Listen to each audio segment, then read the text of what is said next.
How's it going, everybody? My name is Warner Fields with Fields of Profit. I'm a six-figure Amazon seller and full-time student, and in today's video I'm going to be diving into kind of my exact workflow for how I source online arbitrage using tactical arbitrage.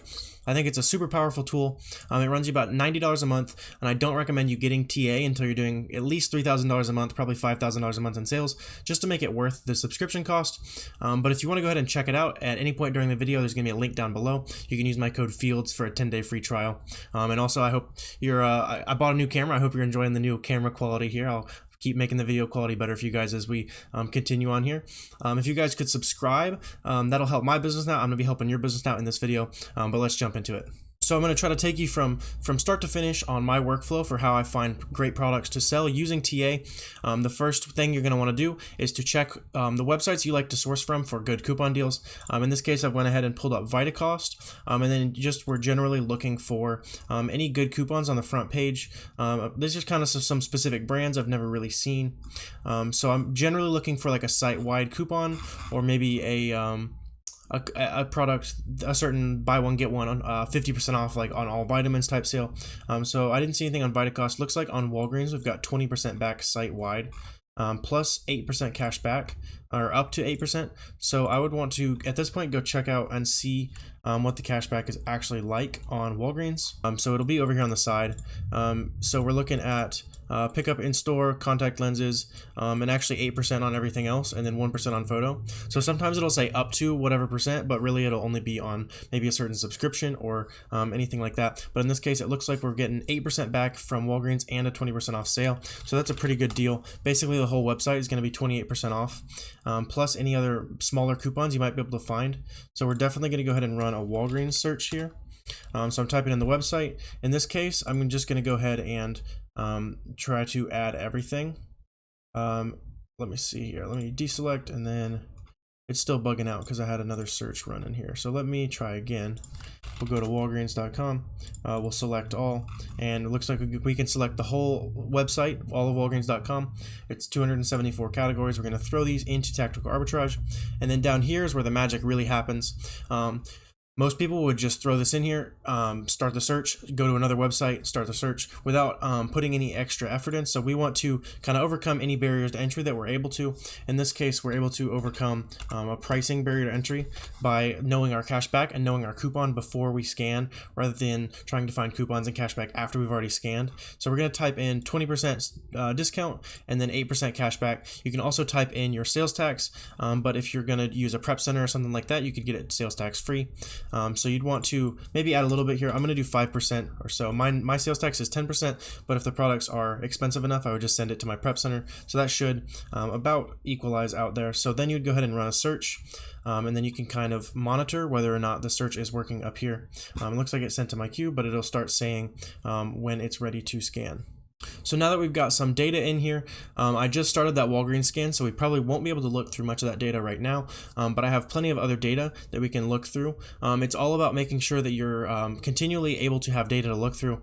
The first thing you're going to want to do to make sure that you are not wasting any time is to be sure that your filters are really good. So you can see I've got about 25,000 items up here that TA thought might be profitable that met my initial filters on the scan, but the real key comes in these filters right here. Real quickly, I'll walk you through these filters to kind of show you what I do, and then you can adapt whatever style you want after that. So I use all my sources, just have them selected. Maybe here in 2 hours or so, I'll just select Walgreens and search through those products. But for now, I'm just going to run everything that I've been scanning. From price, I'm looking from 9 to 200. Less than 9 is very difficult to make any profit on it, and then more than 200 just sounds like a nightmare in case any of that stuff gets returned. I don't really want to mess with a super expensive return. In stock, you can select yes. I'd rather see it all. Sometimes it's not really the most accurate anyway.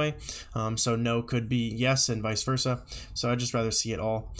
We've got there's a whole bunch of things that you can adjust. You could filter for specific ASINs even, or specific brands. Maybe you want to filter out a brand that you're gated in, but I personally would rather see all the opportunities available to me, and then if the opportunity is worth it, I could go get ungated in that brand using invoices from wherever.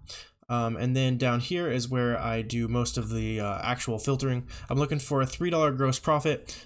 Generally, I'm willing to accept a lower than a $3 gross profit, especially if it's a high volume item. But TA isn't considering your a lot of smaller fees that you might run into. I do include my shipping cost on the scan and a little bit of prep costs, so it's pretty accurate. But generally, there might be some miscellaneous costs that you're not thinking about, maybe a storage fee or something in case that unit stays there a little too long. So I like to filter for $3 gross profit off the bat and 35% ROI. Again, for the same reason, you're likely to come across little random expenses, so you always want to make sure that you're starting higher and then maybe compromise down after you find something decent. So I'm looking for 3 to 50 sellers. The reason I want at least 3 sellers is so that I know it's not a private label product, meaning the brand owns that product and sells the product on Amazon. That's going to be an IP headache. You might get some IP complaints on that one. And then no more than 50, just because those listings are going to be way too competitive for my taste. And then no more than 10 pounds. You could adjust that even lower if you want, but I would only ship a product that heavy if it's super, super profitable anyway. So that's just one extra way to avoid, one, a lot of shipping costs, and two, those are generally going to be much harder to prep just because they're big. Sometimes they'll be big multi-packs and stuff like that. For average rank, I'm looking for 200,000, which is a little high, but I'd rather filter it down. I can look at these Kiba charts here on the left that we'll go through here in a second pretty quickly personally, and you'll learn that over time for sure. And then ratings and reviews, I look for 3 and up, just so I know that the product isn't garbage and it has a little bit of reviews in the past to kind of establish that it has sold a little bit.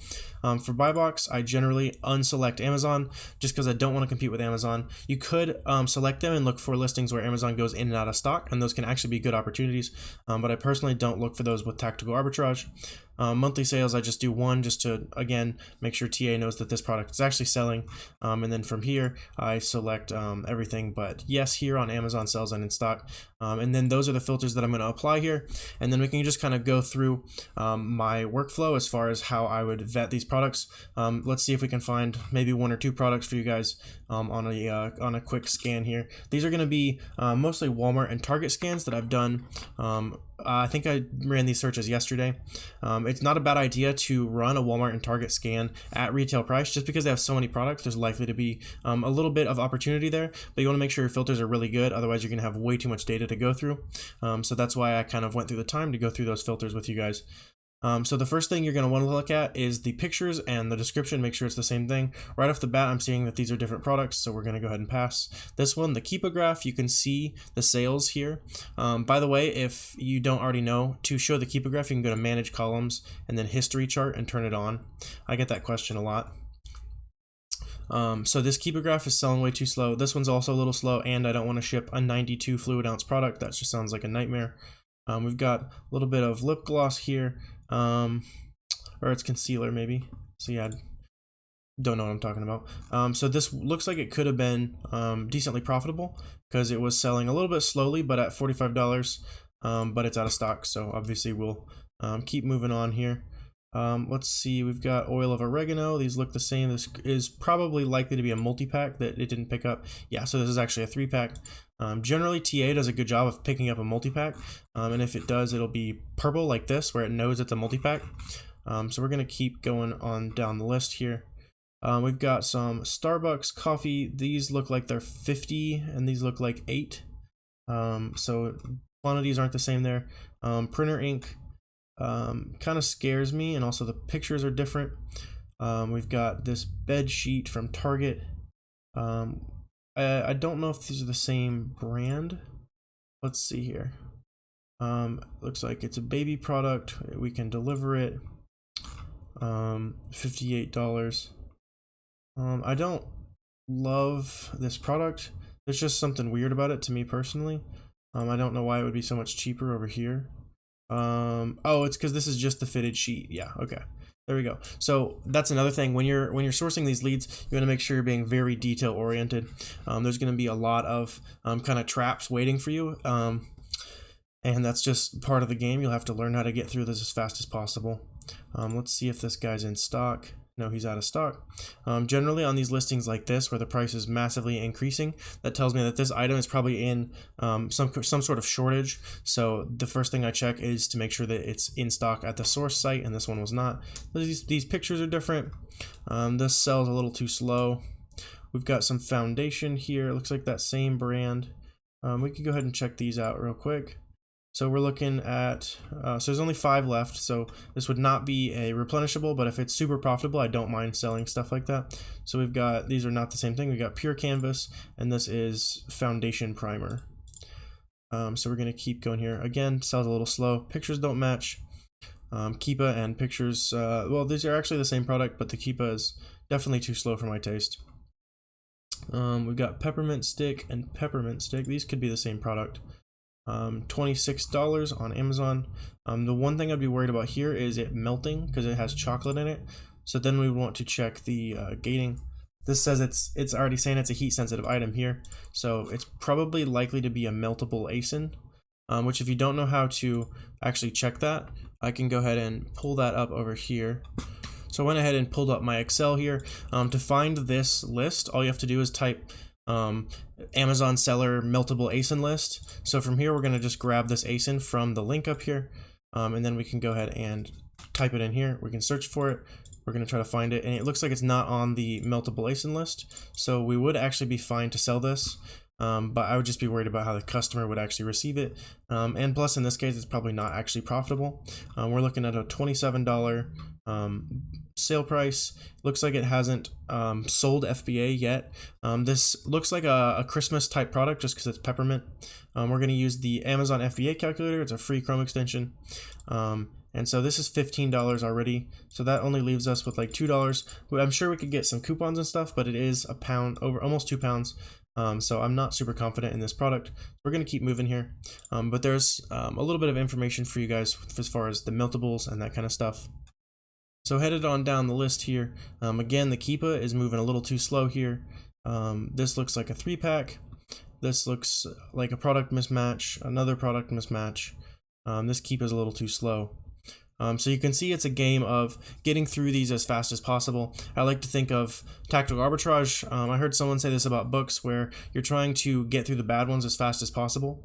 So if you can systemize how you get through the bad tactical arbitrage leads even faster, then you're going to be a lot more likely to find the good profitable leads, as long as you're able to really power through the bad ones.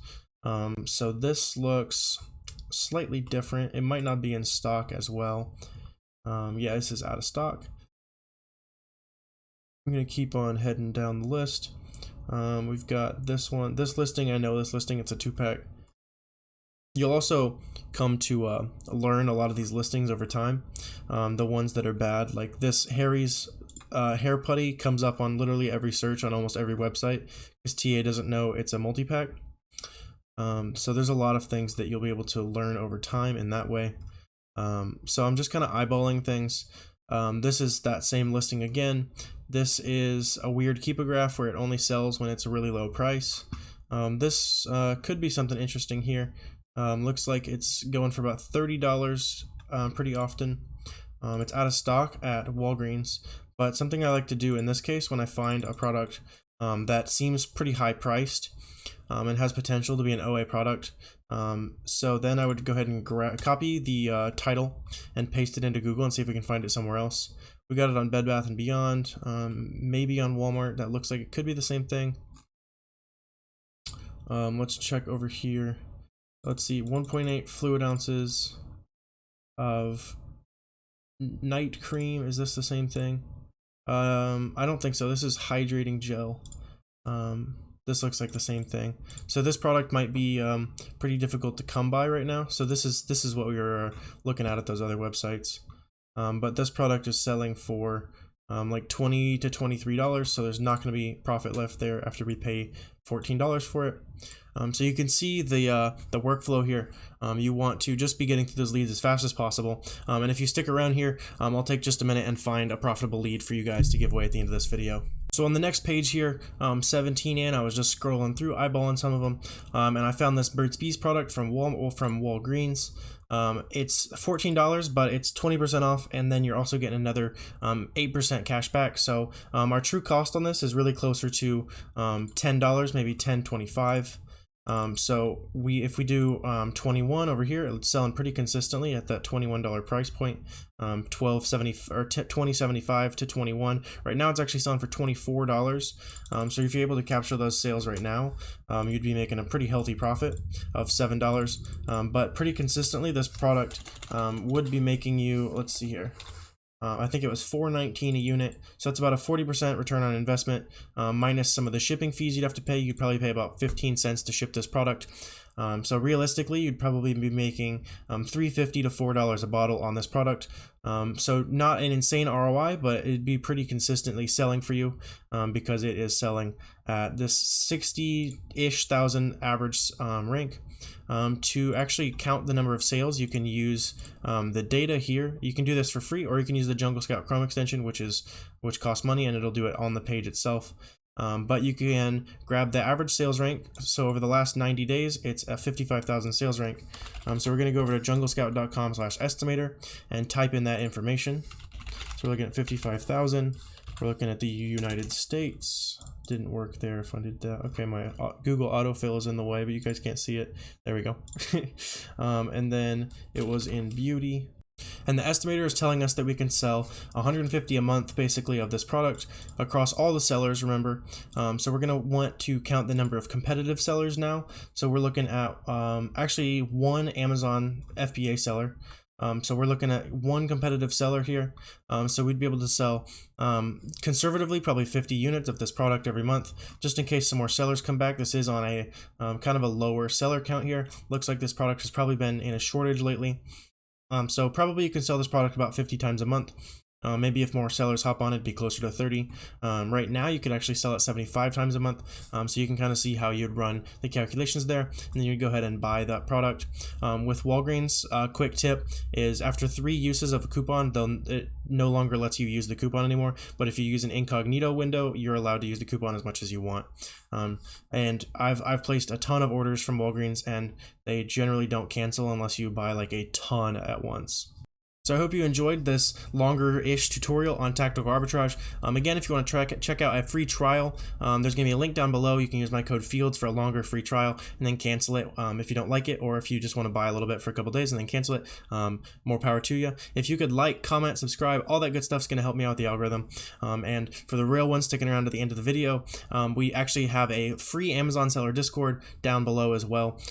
We hang out there, answer a bunch of questions. We've got over 2,000 members in there now. Lots of super helpful guys who will help you answer your questions. We've had lots of people get ungated in some pretty major brands in there just from sharing info and stuff. So if you guys want to check that out, feel free to do so. But I appreciate you guys watching this video, and I'll see you next time.